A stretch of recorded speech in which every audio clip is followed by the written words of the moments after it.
Al Jazeera Podcasts.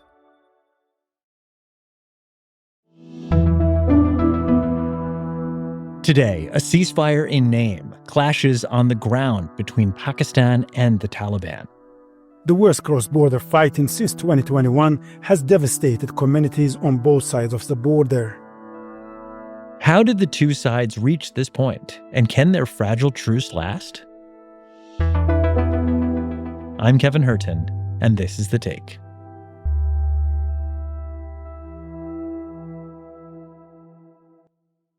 Before we continue with today's show, remember to leave us a comment telling us what you think about this episode and what stories you want us to do next. Or if you're on a podcast app, leave us a review. Tell us where you're listening from. And you might as well give us a 5-star rating while you're there. It really does help the show. I'm Ali Latifi. I'm the Asia editor at the New Humanitarian, and I'm based in Kabul, currently in the dark. Yes, no electricity in Kabul at the moment. No, at least not in my part. All right, Ali, welcome back to The Take. I was looking, the last time we spoke with you was when the Taliban took over Kabul back in August 2021. So back then, Pakistan and the Taliban, they shared some common interests, especially around regional security. But the dynamics have now really changed, and violence has been breaking out along the border. Now, there has been a lot of coverage of this story, but I still find that the root causes are a bit hard to pin down. So in the simplest possible terms, Ali, try to explain this recent escalation. Who is fighting and why? The actual root causes are a little bit more complicated with a little bit more context, so I can get back to that later. But in terms of who is fighting now and why, it basically comes down to the fact that the government of Pakistan accuses the government of Afghanistan, the current Taliban-led government of Afghanistan, of aiding and abetting the Pakistani Taliban, the TTP. They've had this claim for essentially almost the entirety of the 4.5 years that the Taliban-led government has been in power. But over the last 1.5 to 2 years, the number of TTP attacks, that's the Pakistani Taliban, has increased on Pakistani soil. The number of attacks on the security infrastructure, on security forces, and these attacks have also led to civilian casualties. All of that has increased over the last 2 years by many-fold. If you look at the casualty toll, it's risen. If you look at the number of attacks, it's risen, by very high percentages. And so now, for especially the last, I would say, year, the government in Pakistan has been coming very hard on the Taliban-led government of Afghanistan, claiming that they are supporting the Pakistani Taliban and saying that they are not doing enough to try and rein in the attacks by the Pakistani Taliban. Okay, so there's two Talibans. There's the Afghanistan Taliban, which we know. There's another Taliban in Pakistan, which is fighting against Pakistan military forces.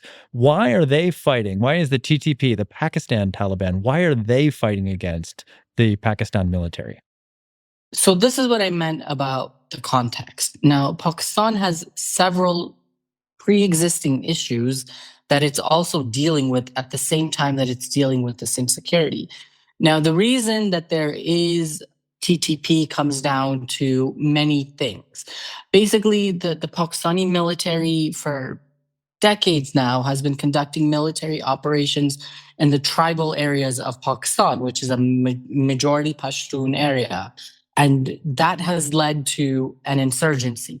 The tactics of these military operations, which are continuing to this day, has led to an armed insurgency.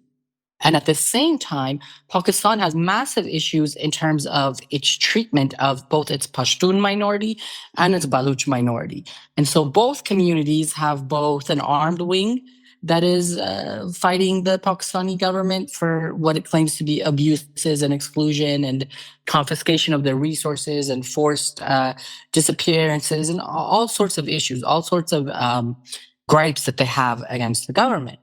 But there is also a political wing. There's also like protest movements, whether that be Baluch protest movements or Pashtun protest movements, that are using their voices, that are taking to the streets, that are conducting demonstrations, that are having protests to call for better treatment, to call for their rights, and in some cases even, separation from the Pakistani state and in the more rigid part of those movements. Okay, so there's been fighting and skirmishing in these border areas for the last 4 years off and on. It's gotten worse in recent times, but things really did escalate when Pakistan started to launch an air attack on Kabul. Now, you've been in Kabul. What has that been like? That really does feel like a big escalation in the conflict, doesn't it? It's a massive escalation because over the last 4 years, the Pakistani military has conducted operations in the provinces along the Durand line, which is considered the separation between Afghanistan and Pakistan. And that obviously infuriates the government, that obviously infuriates the people, but it's not unprecedented. It used to happen during the end of the US occupation of Afghanistan. It's been happening since the Taliban's Islamic Emirate came to power in Kabul.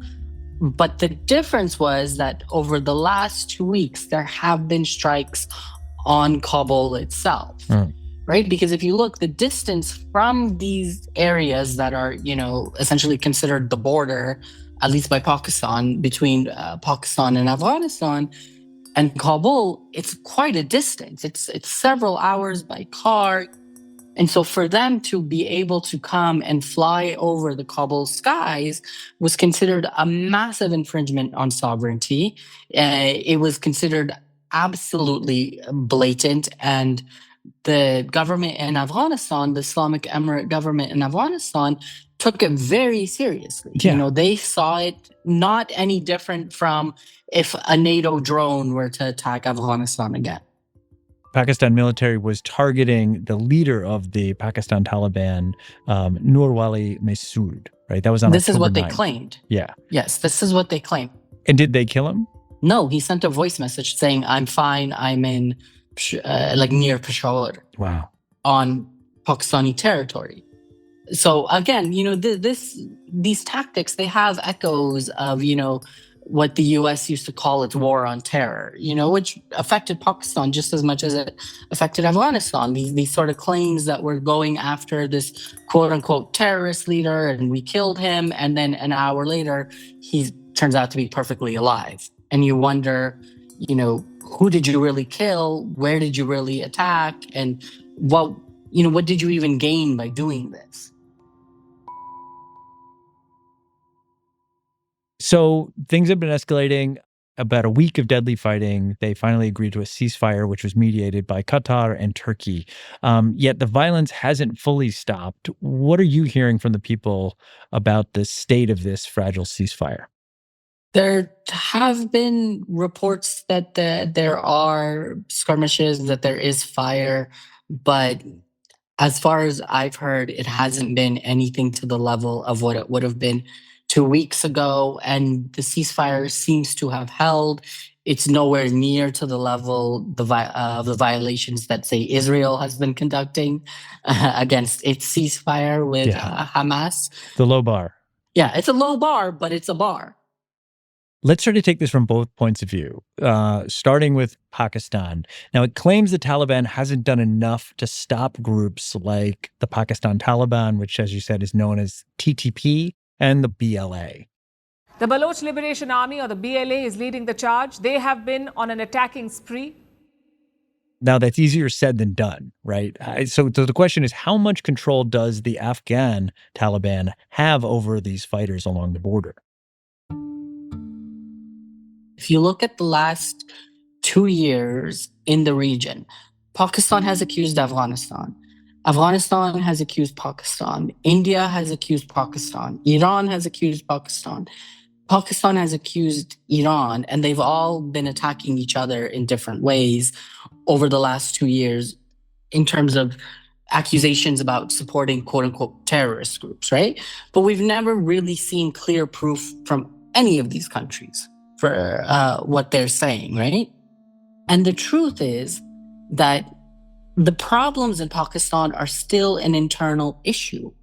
The central issues in Pakistan in terms of the Baluch and the Pashtuns is that they feel disenfranchised. They feel abused. They feel, as if they are being targeted militarily and in terms of enforced disappearances, in terms of having their resources taken. Like, these are very long-standing issues that Pakistan is dealing with. And even if it were able to get rid of these armed wings of these groups, whether that's the TTP or the BLA, they will still not resolve their issues with their Pashtun and Baluch populations. And so this is the response that the Islamic Emirate keeps giving to them from Kabul, is that fix your problems, address the issues, because we are not your issue. Your issue is domestic. Your issue is internal. So from the Afghan side, the Taliban denies giving safe haven to these armed groups to attack Pakistan. They also accuse Pakistan of spreading misinformation and backing groups linked to ISIL-K. So what's behind that claim? And how much of this stems from disputes within Afghanistan, problems within the emirate? I think what's behind that claim is a couple of things. One is that since the Islamic Emirate, since the Taliban-led government of Afghanistan came to power in August 2021, they've been very adamant that they want to get rid of Daesh. They want to get rid of the Daesh forces as much as they can, as quickly as they can. And in the first 2 years, these so-called Daesh forces were still fairly powerful in Afghanistan. They were still able to conduct attacks in different parts of the country, including parts of the country that they had previously not been attacking. And since then, the Islamic Emirate says that they have worked very diligently to target these cells and to eliminate their presence. Now, the proof of that could be the fact that, to be quite honest, over, I would say, at least the last year, there have been no Daesh-claimed attacks in Afghanistan, at least no major ones that have gotten media attention and that have had the levels of civilian casualties as the ones that they had previously for nearly 10 years. And so I think that is what the Islamic Emirate is using as their basis to say that if this group still exists, it is no longer in our country.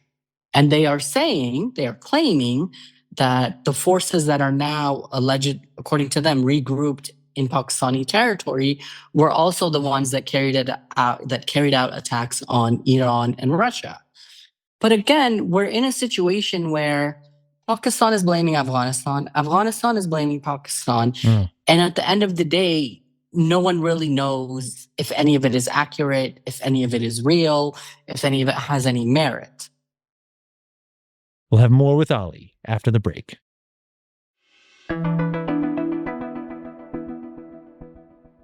Let's take a step back, Ali. This tension between Pakistan and the Taliban didn't just come out of nowhere. In the wake of 9/11, the U.S. accused the Taliban of harboring al-Qaeda and launched a war to remove them from power. We all remember that. Meanwhile, Pakistan, which of course still maintained ties with the Taliban, also became a key ally of the United States while it fought against the Taliban insurgency, which was plaguing the U.S.-backed government in Kabul. So by the time peace talks were being explored around 2011, Pakistan's arrests of senior Taliban leaders had already really strained ties. How do you think this complicated history in the so-called war on terror led us to where these two nations stand now? I mean, it's huge. Big question. No, it's a big question, but it's an important question because it's an important context to remember that as much as, Pakistan is accused of supporting the Taliban when they were an armed opposition movement, and to be quite honest, it's borne out by the facts. The other side of the fact is that the Afghan Taliban, before they had become a government, before they had returned to being a government, were quite fed up, were quite frustrated with the way Pakistan was treating some of their senior officials. They were arresting them, they were watching them, they were under massive surveillance. The ties were loosening, were falling apart very quickly, to the point where when in 2014, when Ashraf Ghani, who was then the president, said he wanted to make peace with the Taliban, They told him, they said, we are willing to talk peace with you, but we will only do it if you talk to us directly. We don't want you to go through Pakistan. Unfortunately, he did just that. He went through Pakistan, and that kind of collapsed any possibility of direct talks between the then Afghan government and the then Taliban. So the truth is that the ties have always been shaky. And then if you go even further back, no government in Afghanistan, whether it's been a kingdom, whether it's been a communist government, whether it's been a warlord government during the Civil War, whether it was the first Taliban government, the US-backed one for 20 years, and now this Taliban government, no government since 1947 has accepted the Durand Line as the separation between Afghanistan and Pakistan. So to wrap up, Ali, Pakistan's defense minister says both sides will meet again in Istanbul on Saturday. What should we expect from that meeting? And realistically, do you feel like this ceasefire will be able to hold into the coming months? I mean, the only thing we've heard about that upcoming meeting is that, you know, from my understanding, this last meeting, it created an agreement. It created the wording, the first meeting in Doha. This meeting in Istanbul is apparently supposed to put that into action, to come up with mechanisms to ensure that both countries respect each other's sovereignty, that neither one gets involved in any sort of armed group or poses any threat to the other. And so I think it's trying to put, you know, clear, actionable items to what is otherwise talking points. I don't know how successful that can be. In terms of, you know, will the ceasefire hold? One thing that I noticed with this ceasefire is that, you know, the spokesman for the Islamic Emirate government in Afghanistan, he said that Washington had reached out to them about possibly getting involved in these talks to help them come to a truce. But he said, thanks to Qatar and Turkey and to a lesser extent, the UAE and Saudi, they were able to come to an agreement.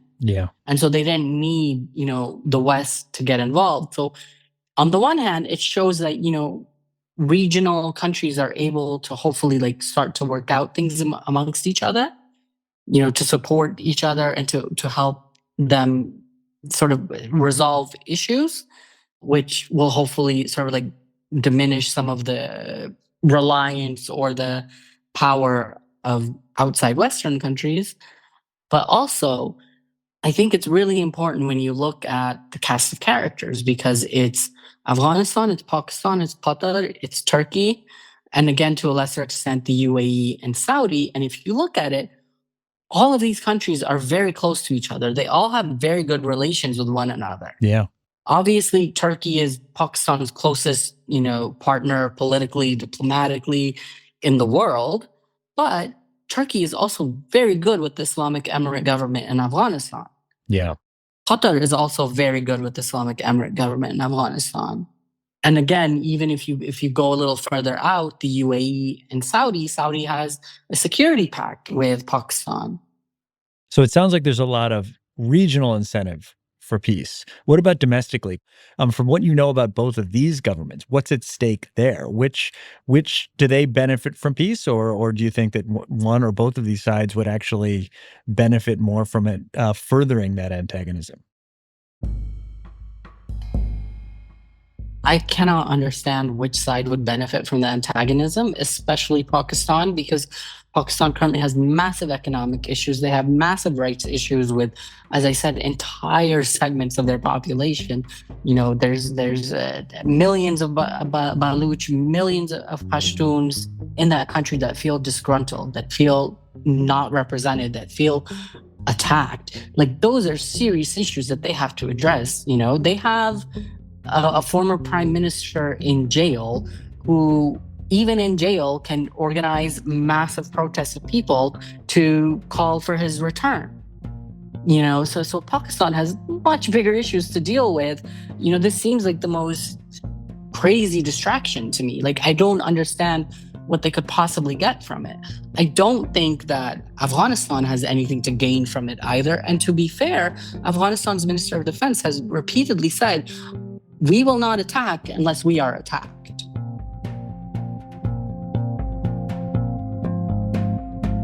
And that's The Take.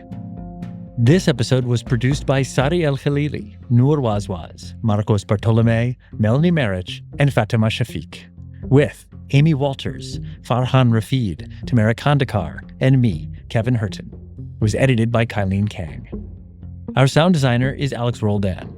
Our video editors are Hisham Abu Salah and Mohannad Al-Melhem. Alexandra Locke is The Take's executive producer, and Ney Alvarez is Al Jazeera's head of audio. We'll be back tomorrow.